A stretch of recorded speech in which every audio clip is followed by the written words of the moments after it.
శారీస్ ప్రతి 10,000 రూపాయల కొనుగోలుపై ఒక గోల్డ్ కాయిన్ ఉచితం.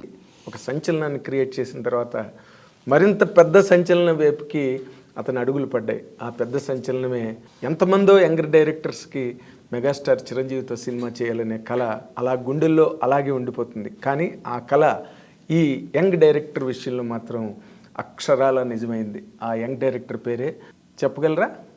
నేనే చెప్తా, వశిష్ఠ. బట్ పేరు వశిష్ఠ, డైరెక్టర్గా అతను విశిష్ట. ఎందుకంటే అంత మంచి సినిమా తీశాడు, సినిమా ఇండస్ట్రీకి ఒక డైరెక్షన్ ఇచ్చాడు. తను ఏం చేయగలడో ఒక్క సినిమాతో సినిమా ప్రపంచాన్ని అంతటికీ చాటి చెప్పాడు. ఇప్పుడు ఆ డైరెక్టర్తోనే మన తాలూకు ఇంటర్వ్యూ. సంక్రాంతి సందర్భంగా చేస్తున్న ఇంటర్వ్యూకి మిమ్మల్ని అందరినీ ఆహ్వానం పలుకుతున్నాం. నేను మీ Nagendra Kumar. This is my personal program editors cut. Welcome Vashishta garu, welcome. Thank you అండి. చాలా అంటే మిమ్మల్ని చూస్తే ఏమనిపిస్తుందంటే సినిమా ఇండస్ట్రీలో చాలామందికి మెగాస్టార్ చిరంజీవి గారితో సినిమా చేయాలని, ఆయనతో కలిసి వర్క్ చేయాలని, ఒక డైరెక్టర్ కావచ్చు, ఒక మ్యూజిక్ డైరెక్టర్ కావచ్చు, ఒక డ్యాన్స్ డైరెక్టర్ కావచ్చు, ఒక హీరోయిన్ కావచ్చు.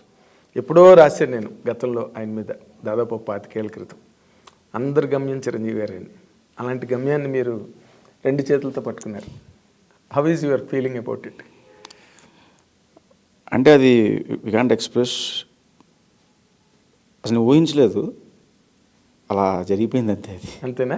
అంటే మిరాకిల్స్ అనేవి చెప్పి జరగవండి, జరిగిపోయిన తర్వాత తెలుస్తుంది మిరాకిల్ అని. మిరాకిల్ అని అలాగా. అంటే మాలాంటి జర్నలిస్టులు చెప్తాం మిరాకిల్ లేదని. మీకు అప్పటికీ మిరాకిల్ అని తెలియదు, జరిగిపోయింది అలాగే. మీరు ఆ దాంట్లోనే ఉంటారు, ఆ క్లౌడ్లోనే. నేను ఒక ఇంటర్వ్యూలో ఎప్పుడో చెప్పాను అన్నమాట, లైక్ బింబిసార ఇంటర్వ్యూ జరుగుతున్నప్పుడు ర్యాపిడ్ ఫైర్ క్వశ్చన్స్ అడుగుతారు కదా. అవును. అయితే చిరంజీవి గారితో చేస్తే ఎలాంటి సినిమా చేస్తారు అంటే ఫ్యాంటసీ సినిమా అన్నాను. ఓ అప్పుడే అది నిజమైంది. అది నిజమైంది. మళ్ళీ అదొక ఇమీడియట్గా ఇంత త్వరగా వస్తుందని ఎక్స్పెక్ట్ చేయలేదు. ఓకే. అంటే మీ వైపు నుంచి ఏ ప్రయత్నం దాని పట్ల జరిగిందా అసలు? అది ఎలాగే సార్, చిరంజీవి గారిని రీచ్ అవ్వాలంటే చాలా ఉంటుంది సార్. అంటే ఒక ఫస్ట్ టైం డైరెక్టర్కి ఆ సినిమా తర్వాత కథ రాసుకుని ఆయన దగ్గరికి వెళ్ళాలి అంటే డెఫినెట్ గోల్ ఉంటుంది. బట్ నాకేంటంటే లక్కీలీ ఈ సినిమా అయిపోయిన తర్వాత నాకు యూవీ క్రియేషన్స్ విక్రమ్ ద్వారా పరిచయం అయింది. మళ్ళీ చిరంజీవి గారిని కలిసే అవకాశం దొరికింది నాకు. ఓకే. చిరంజీవి గారిని కలిసి అండ్ చరణ్ కలిసాను నేను. చరణ్ గారు చెప్పిన తర్వాత చిరంజీవి గారికి కథ చెప్పింది. అలా అది ప్రాజెక్ట్ మీద రిలీజ్ అయింది. ఓహో. యూవీ క్రియేషన్స్ విక్రమ్ నుంచి రామ్ చరణ్ గారి దగ్గర నుంచి చిరంజీవి గారు. ఓహో, తక్కువే జర్నీ కదా. అంటే బట్ ఆయన సులభ సాధ్యులు చిరంజీవి గారు. ఎవరికైనా అంత రిస్ట్రిక్షన్స్ గట్టా, పైగా కథా రచయితలు అంటే మరీ ఆయన చాలా గౌరవిస్తారు. అవును. మీరు అది ఎంజాయ్ చేశారా ఆయన దగ్గర? చాలా బాగా అండి. అంటే బయట నుంచి చూసినప్పుడు ఎలా ఉంటుందంటే, అమ్మో చిరంజీవి గారా, రకరకాలుగా వినపడుతుంది. లోపలికి వెళ్ళిన తర్వాత ఆయన నిజంగా ఎంత కంఫర్ట్ ఇస్తారంటే, ఒక చిన్నపిల్లలు అయిపోయి జాగ్రత్తగా వింటారు, అసలు ఎక్కడ డిస్టర్బెన్స్ ఉండదు, నీట్గా విని అమ్మ ఇది బాగుంది, ఇది ఇలా ఉంది అని చెప్పేస్తారు ఆయన. అందులో పెద్ద కన్ఫ్యూజ్ చేయడం కానీ అలాంటిది ఏమి ఉండదు. అంటే ఆయన నాకు ఫస్ట్ టైం వెళ్ళినప్పుడు ఒకటే మాట చెప్పారండి, అమ్మ కథ చెప్పడానికి వచ్చావు, నువ్వు చెప్తున్నది ఒక మెగాస్టార్ చిరంజీవి గారికి అనే విషయం మర్చిపో, నువ్వు హిట్ సినిమా తీసిన డైరెక్టర్ అనే విషయం మర్చిపోయి ఒక ఆడియన్గా ఒక ఫ్రెండ్కి ఎలా కథ చెప్తావు అలా చెప్పు, ఫ్రీగా ఉండు అని నాకు అనిపించింది. నేను చెప్తాను, ఇన్సిడెంట్గా అనిపిస్తాయి కదా, అలా నేను చెప్తాను, నచ్చితే ఇంప్లిమెంట్ చేయి, లేదు అంటే ఎందుకు నచ్చదు నాకు చెప్పే. సో అండ్ కాల్ నీదే లాస్ట్లో. ఓకే. ఆ ఫ్రీడమ్ ఇచ్చారండి నాకు. అవునా? దానివల్ల ఆయనతో నాకు ఇంటరాక్షన్ కూడా చాలా బాగా కుదిరేది. ఆయన దగ్గరికి వెళ్ళినప్పుడల్లా 1 hour 2 hours స్పెండ్ చేయడం నేను అక్కడ, అంత బాగా జరిగింది. అదే ఒక హోమ్లీ ఫీలింగ్. అవును, కంఫర్ట్ ఇస్తారు ఫస్ట్. ఎస్, అది అందరూ ఎంజాయ్ చేసే అట్మాస్ఫియర్. ఒక జర్నలిస్ట్కి కానీ, ఒక డైరెక్టర్కి కానీ, ఒక రైటర్కి కానీ. కానీ మీరు చిన్నప్పటి నుంచి చిరంజీవి గారి సినిమాలు చూసి ఏలలేసే బ్యాచ్ అనుకుంటాను నేను. అవును. అలాంటిది మొట్టమొదటి అసలు చిరంజీవి గారి దగ్గరికి వెళ్ళినప్పుడు what is your first feeling? అంటే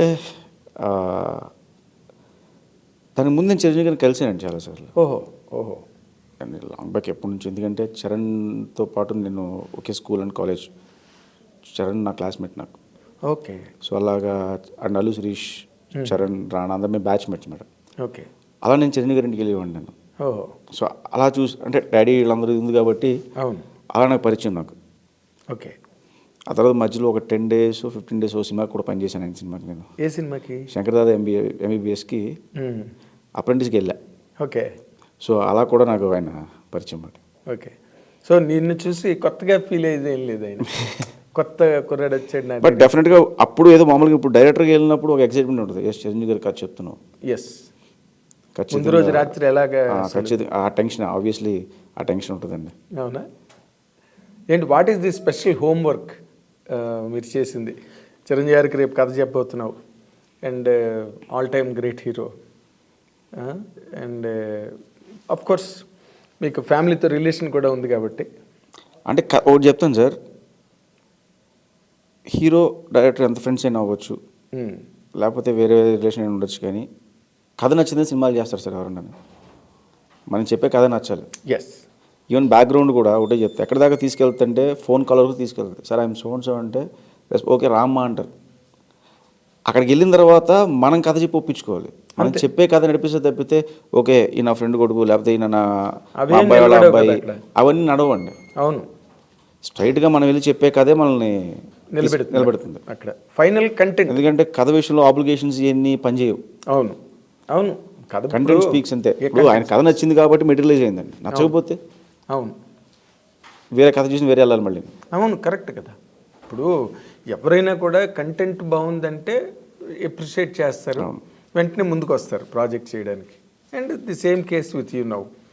చిరంజీవి గారికి ఆ కథ అంత బాగా నచ్చబట్టి కదా ఇమ్మీడియట్గా ప్రాజెక్ట్ అనౌన్స్ అయింది. చాలా ఫాస్ట్గా అయింది. చాలా ఫాస్ట్గా అయింది. మేము చూస్తున్నాం కదా. అలా ఇంత ఫాస్ట్గా ఒక యంగ్ డైరెక్టర్ ప్రాజెక్ట్ అవ్వడం అన్నది ఇదే మొదటిసారి అనుకుంటాను నేను. ఏమన్నా luck. Yes, your luck, really luck. ఇప్పుడు ఈ బింబిసార అనే సక్సెస్ ఏదైతే ఉందో అది నీకు దీనికి ఏ విధంగా హెల్ప్ అయింది అనుకుంటున్నావు? అంటే మనం బింబిసార సినిమా అని నేను ప్రూవ్ చేసింది. ఇతను డీల్ చేయగలడు ఈ సినిమాని, ఇతను కంటెంట్ బట్టి మూవ్ అవుతాడు, ఫ్యాంటసీ జోనర్లో ఇతను రన్ చేస్తున్నాడు సినిమాని. అంటే బేసికల్గా అవతల వాళ్ళకి ముందు నమ్మకం ఉంటుంది. ఓకే ఇంత పెద్ద సినిమా డీల్ చేశాడు అన్న నమ్మకం వాళ్ళు కలిగించింది ఆ సినిమా చూడడం వల్ల. సో ఇప్పుడు నేను కథ ఏదైనా చెప్పినా కూడా వాళ్ళు నా బ్యాక్గ్రౌండ్లో బింబిసార రన్ అవుతుంటారు వాళ్ళకి. ఎస్. సో అది నాకు బాగా హెల్ప్ అయింది. అన్న లైఫ్ మార్చింది మొత్తం బింబిసార. అంతేగా. అసలు బింబిసార వచ్చిన తర్వాత కదా వశిష్ఠ గురించి మాట్లాడి కూడా మొదలెట్టారు. అవును. లేకపోతే వశిష్ఠ ఎవరో ప్రపంచం అసలు బింబిసార లేకపోతే వశిష్ఠ అనేవాడు లేడు. దానికి కూడా చాలా లాంగ్ ట్రావెల్ కదా ఆ సినిమాకి. అన్నాళ్ళు ఎలా భరించారు అసలు? ఒక్క స్క్రిప్ట్ పట్టుకున్నారే, ఈ స్క్రిప్ట్ నచ్చట్లేదు మరి ఇంకో స్క్రిప్ట్ చేసుకుందాం అని అనుకోలేదా? అంటే సార్ భరించాడు, ఓపిక పట్టాడు, ఇలాంటివి మాట్లాడతారు సార్. అవన్నీ కరెక్ట్ కాదు. ఓకే. ఇప్పుడు ఏ పనికైనా మొదలుపెట్టిన తర్వాత ఓ టైం పడుతుంది, ఆ టైం రావాలి. ఇప్పుడు నేను ఈ బింబిసార అనే కథ నేను 2019లో చెప్పాను. నేను 19 January చెప్పాను ఐడియా కళ్యాణ్ గారికి. చెప్పిన తర్వాత హరిగారికి చెప్పాం. ఇమ్మీడియట్గా ఓకే అన్నారు. ఓకే అన్న తర్వాత కథలో కూర్చున్నాము, ప్రాసెస్ స్టార్ట్ అయ్యి ఆయన ఆ టైంలో వేరే సినిమా చేస్తున్నారు. అది అయిపోయిన తర్వాత చేద్దామన్నారు. మేము కథలో కూర్చుని కథ డిస్కషన్స్ ఇంకా కథ డీటెయిలింగ్ వెళ్దాము ఈ ప్రాసెస్కి వెళ్ళాం. కరెక్ట్గా ఆ షూటింగ్ మొదలుపెట్టిన 5 daysకి కోవిడ్ వచ్చింది. అవును. March 10th మేము 8th మొదలు పెట్టాము. కరెక్ట్గా అప్పుడే 10th 11th రోజు మోడీ గారు అనౌన్స్ చేశారు షట్ డౌన్ అని చెప్పి, లాక్డౌన్ అని చెప్పి. కరెక్ట్గా 15th మూసారు. 5 days షూట్ చేసాం. ఆ బింబిసార్లో దర్బార్ సీక్వెన్స్ ఏదైతే ఉందో ముసలి మీద నడిచి వెళ్ళేది ఫస్ట్ పెట్టడమే ఆ సీక్వెన్స్ పెట్టారు. ఓకే. అది షూట్ దర్బార్ సీక్వెన్స్ ఫినిష్ చేసాము, లాక్డౌన్ అన్నారు. ఇంకా అక్కడ నుంచి మనకు రకరకాల థాట్స్, మన సినిమా ఉంటుందా ఉండదా, ఓటీటీలు వచ్చినాయి, థియేటర్ జనవరి 6 ఇలాంటివన్నీ ఏంట్రా కరెక్ట్ నానా కష్టాలు పడి హెటర్ అయిన తర్వాత ఈ కష్టాలు ఏంటి, అసలు ప్రపంచం ఆగిపోయేలా ఉంది, అవును అసలు ప్రపంచాన్ని మన సినిమా తీస్తాం చూపించగలవా, ఇలాంటి డౌట్స్ అనేవి రజనీ. కానీ బట్ గట్స్ అనేవి ప్రొడ్యూసర్ హరి గారి కంటే ఆయన నమ్మకం. ఆయనకి చాలామంది చెప్పారు ఎందుకు ఆపేయండి, ఎక్కడితో అయిపోయింది, ఎవరు చూడరు, 5 రోజులు ఓటీటీలు వేసేయాలి, థియేటర్లకు ఎవరు రారు అని చెప్పినా కూడా ఆయన కళ్యాణ్ రామ్ గారు చాలా స్ట్రాంగ్గా నిలబడ్డారు. ద డే 1 కథను ఎలా నమ్మారో దట్ డే లాస్ట్ డే వరకు కూడా అదే నమ్మకం మీద ఉన్నారు. అసలు అలాంటి కథని ఊహించి అలాంటి కథని తెరకెక్కించడానికి మీకు హెల్ప్ అయిన పాయింట్లు ఏంటండి, నేను బింసార్ నేను చూశాను. It's quite a different film, different plotting, different take off. ప్రతి దానిలోనే ఒక డిఫరెన్స్ కనిపిస్తుంది ఆ సినిమాలో టోటల్గా. దానికి ఏంటి అసలు, what is your inspiration for that? అంటే ఇన్స్పిరేషన్ అంటే యాక్చువల్ కథ నేను ఫస్ట్ చేద్దాం అనుకున్నప్పుడు అదే ఒక చిన్న ఐడియా ఉండేది. మనకు చిన్నప్పటి నుంచి చాలా పాత సినిమా, నేను ఎక్కువ బేసికల్గా పాత రామారావు గారి సినిమాలు ఇవన్నీ బాగా చూస్తాను, విట్లాచారి గారి సినిమాలు ఇవన్నీ ఎక్కువ చూస్తాను. మ్యాజికల్ మిర్రర్, మాయాదర్పణం అంటాం కదా. అవును, మాయాదర్పణం దానికి చాలా అట్లు చూశాను, నేను విన్నాను. Okay, what if magical mirror నుంచి ఇటు నుంచి అటు వచ్చేస్తే ఎలా ఉంటుందని ఒక ఐడియా. అది అలా జనరేట్ అయిన ఐడియా. ఓకే, అయ్యి సరే ఎక్కడి నుంచి ఎక్కడికి తీసుకెళ్దాం అన్నప్పుడు వేరే ప్రపంచం నుంచి వేరే పాస్ట్ నుంచి ప్రజెంట్ తీసుకొద్దాం ఆ ఐడియాతో మొదలయ్యి ప్యారల్ వరల్డ్ చేస్తే ఎలా ఉంటుంది మళ్ళీ డిస్కషన్లో వచ్చినప్పుడు. సో ప్యారల్ వరల్డ్లో అక్కడెక్కడ జరుగుతుంది, అక్కడ ఉన్నవాడు మిర్రర్ దాటి ఇక్కడికి వచ్చేయాలి, మిర్రర్ ద్వారా. సో ఇక్కడికి వచ్చి ఎలా ఫేస్ చేస్తాడు. ఇప్పుడు రెగ్యులర్గా మనం ఎక్కడి నుంచి అమెరికా వెళ్తే పెద్ద ఇబ్బంది పడేది ఏమి ఉండదు. అవును, వేరే ఏ కంట్రీలో కూడా ఇబ్బంది పడం. అదే ఒక రాజు అక్కడి నుంచి ఇక్కడికి వచ్చేస్తే ఇవన్నీ వాడు కొత్తగా ఉంటాయి, ఇవన్నీ ఇబ్బంది పడతారు. అవును, ఆ కాలం నుంచి ఈ కాలంకి వచ్చి పడే ఇబ్బందులు ఎలా ఉన్న ఆ ఐడియాని జనరేట్ అయింది. ఆ తర్వాత నాకు మీరు ఆ ఇంటర్వెల్ సీక్వెన్స్ గుర్తుంటే, అవును, బింబిసారుడు విగ్రహానికి వాళ్ళ ఫ్యామిలీ మెంబర్స్ దండలేస్తారు. అవును, అది బేసిక్ ఇన్స్పిరేషన్ నాకు. మన ఇక్కడ టీఆర్ఎస్ ఆఫీస్ పక్కన ఒక స్టాచ్యూ ఉంటుందండి, మహావీర్ జైన్ అని. అవును, చాలా మంది అని ఛత్రపతి శివాజీ స్టాచ్యూ అనుకుంటారు, కాదు. అవును, ఆ స్టాచ్యూ దగ్గర ఒకసారి నేను సిగ్నల్ అక్కడ ఆగినప్పుడు చాలామంది ఉన్నారు, నార్త్ నుంచి చాలామంది ఉన్నారు, దండలేస్తున్నారు, చేస్తున్నారు, పూజ చేస్తున్నారు. ఏంట్రా బాబు ఇక్కడ ఏంటి అయింది అని చూస్తే ఆ రోజు ఆయన జయంతి అంట. వాళ్ళంతా కూడా వాళ్ళ వారసులు. సో వాళ్ళ వారసులు వచ్చి ఆయన జయంతి రోజు సెలబ్రేట్ చేస్తున్నారు అక్కడ విగ్రహం ప్రతిష్ఠ చేసి. అది నాకు ఇన్స్పైరింగ్ అనిపించి, ఓకే వాట్ ఇఫ్ బింబిసారుడు ఫ్యామిలీ ఉండి వాళ్ళ వారసులు ఇక్కడ ఉంటే ఆ వారసులను అతను చూసుకుంటే ఎలా ఉంటుంది అని ఐడియా వచ్చింది. సో ఆ విగ్రహం నుంచి వచ్చింది అనమాట. అవును, టీఆర్ఎస్ పార్టీ దగ్గర ఉన్న విగ్రహం. అవును, అంతే కదా, మీరు రచయితలు కానీ డైరెక్టర్లు కానీ ఎక్కడో అక్కడ ఒక ఇన్స్పిరేషన్ అన్నది. దాని ముందు చాలా వెర్షన్స్ చేసామంట, బట్ వర్కౌట్ అవ్వట్లేదు. సరే ఏదో వెళ్తూ చూసి వచ్చి మళ్ళీ ఇమీడియట్గా కళ్యాణ్ గారికి చెప్పగానే చాలా బాగుంది, మేము వర్కౌట్ చేద్దాం అన్నారు ఆయన. అప్పుడు మళ్ళీ స్టార్ట్ చేసాం. ఓకే, సో అందులో మెయిన్ పాప ఎమోషన్. నువ్వు చంపిన అమ్మాయే మళ్ళీ నీ ఇంట్లో పుట్టి నిన్ను కాపాడితే ఎలా ఉంటుంది, నిన్ను కాపాడితే ఏంటి అన్న పాయింట్ అక్కడ హైలైట్ అయింది బాగా. అవును, బికాస్ ఎమోషన్ ఎప్పుడు పే అవుతుంది. ఎమోషన్ ఎప్పుడు పే అవుతుంది. అవును, పైగా అది బాగా పండింది కూడా. అవును, ఎందుకంటే అంత బ్రూటల్గా ఒక అమ్మాయిని చంపేసినాడు, వీడిని కాపాడింది అదే అమ్మాయి. మళ్ళీ ఫైనల్గా మళ్ళీ అదే అమ్మాయి వాయింట్లోనే పుట్టింది. అదే అక్కడ కనెక్ట్ అయిన పాయింట్ అదే. వీడు అంత క్రూరంగా చంపిన అమ్మాయి మళ్ళీ ఇంట్లో పుట్టి వీడినే కాపాడే ఆ పే ఆఫ్ అది వండర్ఫుల్గా వర్కౌట్ అయింది సినిమాలో 100%. ఆ సినిమా తర్వాత అసలు మీ యాక్టివిటీ సినిమా ఇండస్ట్రీలో, Bimbisara was much talked about, much discussed about, much celebrated. ఒక హిట్టే కదా కావాల్సింది ఇండస్ట్రీకి. ఆ తర్వాత అసలు మీ జీవితం ఎలా మారిందండి? డిఫరెన్స్ ఏం లేదండి, బట్ రిసీవింగ్ మారింది. మీరు వచ్చినప్పుడు మిమ్మల్ని పలకరించే విధానం డెఫినెట్గా రిసీవింగ్ మారుతుంది. నాకే కాదు, ఎనీ డైరెక్టర్ హిట్ కొట్టిన తర్వాత రిసీవింగ్ మారుతుంది. ఓకే, ఫ్లాప్ వస్తే రిసీవింగ్ మారుతుంది. రెండు అది కామన్ సార్, అది కామన్, అంతకుమించి పెద్ద చేంజ్ ఏం లేదు.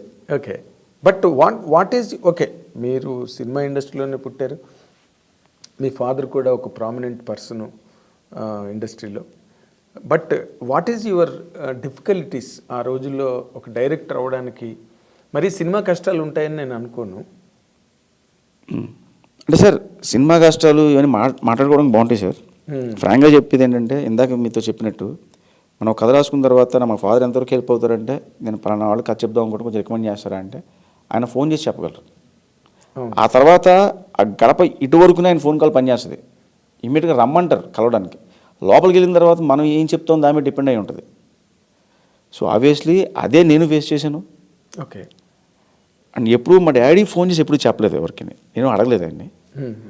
నేను పనిచేశాను, డైరెక్షన్ డిపార్ట్మెంట్ పనిచేశాను, ఆ ట్రయల్స్ ఉన్నాయి. ఫస్ట్ రవి గారికి కథ చెప్పాను. అది నాకు వినయ్ గారు ఫోన్ చేసి చెప్పారు, రవి గారికి కథ విను అని చెప్పి. అప్పుడు రవితేజ గారు రమ్మంటే వీళ్ళు కథ చెప్పాను. ఆ కథ లాక్ అయింది. ఓకే అయిన తర్వాత సమ్ రీజన్స్ వల్ల అది క్యాన్సిల్ అయింది. బట్ రవి గారు బాగా ఎంకరేజ్ చేశారు ఆ టైంలో, నేను బాగా కథ చెప్తాను అని చెప్పి అందరికీ చెప్పేవారు. అలా అతను బాగా ఎంకరేజ్ చేశారు.